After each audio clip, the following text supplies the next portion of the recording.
The WWE dropped the ball not once, not twice, but thrice during the Money in the Bank this year. In case you haven't been paying attention to wrestling or you rather watch other fake sports, Money in the Bank has a history of making new stars since the beginning. Now, notice I said new. In a perfect world, that's what the Money in the Bank should be. New stars or stars that haven't been champions yet getting the opportunity to fight for the championship. And that was the first thing that WWE did to drop the ball this year in the men's ladder match at Money in the Bank. Not only was Drew McIntyre a waste of a spot, but he was also a waste of a winner. Now, don't get me wrong, I love Drew McIntyre. DM Hunk has been one of my favorite wrestlers since he was Drew Galloway in TNA. With that said, we only going to be focusing on the booking, not the wrestlers.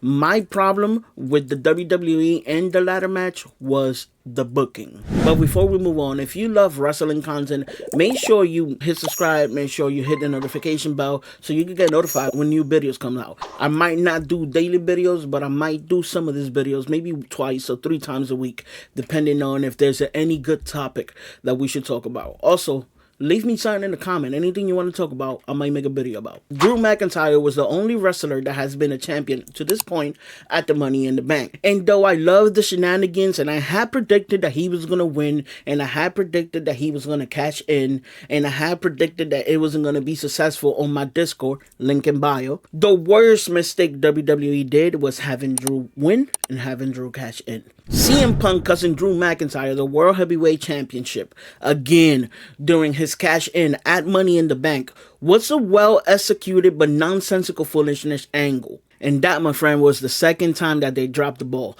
And this ball dropping has a few fumbles. So let's talk about it. First off, this story is so hot and it's so fucking dope. And we are so invested that there was no need to waste the fucking Money in the Bank. If CM Punk would have interfered the ladder match, knocked Drew off his ass when Drew was up the ladder right about to grab the briefcase, it would have caused the same exact effect. That was a fumble. Period. That was a fumble. There could have been many ways they could have gone about this and still make it impactful, still make it to the point where Drew McIntyre wants to fucking unalive CM Punk. Let me give you some motherfucking stupid, crazy ideas. You have Andrade. Andrade could have been in the match. We could have had an interfere from Legado del Fantasma to take Andrade out. We got Andrade out the question. Then you have LA Knight. Logan Paul could have come out and interfere. You have Chad Gable, who is having issues with the Wyatt Six, and we are going crazy trying to find out when are we going to see the Wyatt Six in action. This could have been one of those moments where the Wyatt Six just come out of nowhere. Chad Gable's in the middle of the ring. Lights goes off. Fireflies come out. Lights come back on. Chad Gable is gone. Drew McIntyre comes in the ring. Carmelo Hayes, boom, knock him down. Jey Uso, boom, knock him down too. Drew McIntyre puts the ladder. Drew McIntyre is about to go up. CM Punk comes in. Knock Drew McIntyre out. Fuck Drew McIntyre up. CM Punk goes up the ladder, grabs the briefcase, comes back down, looks at Carmelo, looks at Jay, and then walks to Jay and be like, "Hey, yo, Uso, yeet." Can you imagine how fucking crazy the crowd would have gone if that shit would have happened, bro? The crowd would have gone fucking bananas, bro. That shit would have been amazing.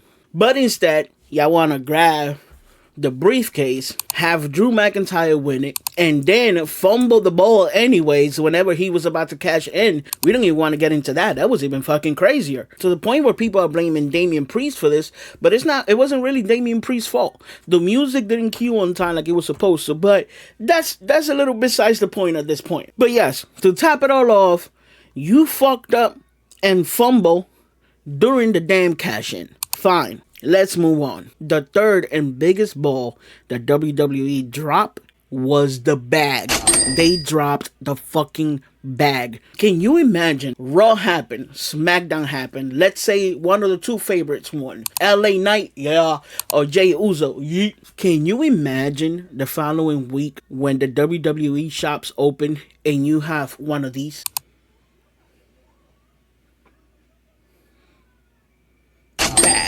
Imagine the money that WWE would have made if any of those two briefcases would have been a thing. Now, even past the money, now we in a situation where you have LA Knight going into the ladder match twice and losing. But fine, because we know LA Knight will eventually face Logan Paul at SummerSlam for the US title. It needs to happen. It should happen.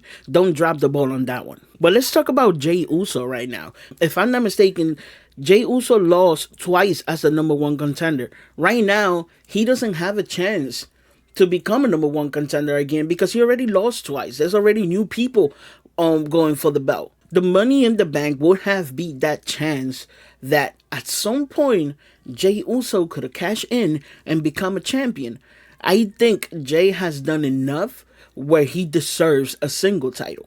Even though we know Damian Priest is going to lose to Gunther at SummerSlam. But still, it's like, the Money in the Bank is one of the most exciting things that you guys have. Why waste it on the first day?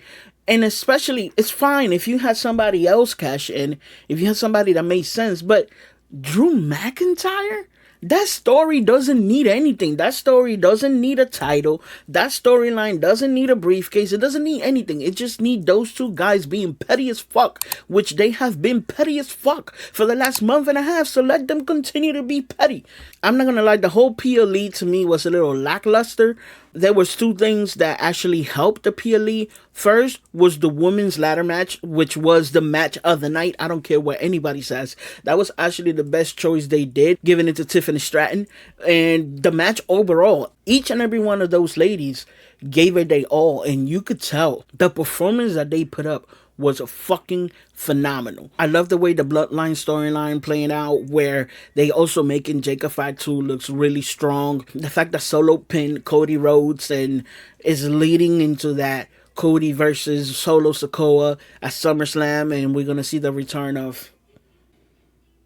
But yeah, what's your thoughts on this? I want to hear from you guys. Make sure you leave me a comment. Let me know what you thought about the men's ladder match. Do you also think that they dropped the ball and they could have gone with a better decision when it comes to who wins the briefcase and how they go about it? As always, my name is Bidge, and let's talk about it, because that's what you follow me for, or should follow me, or that's what you subscribe to me for. Well, you get the point.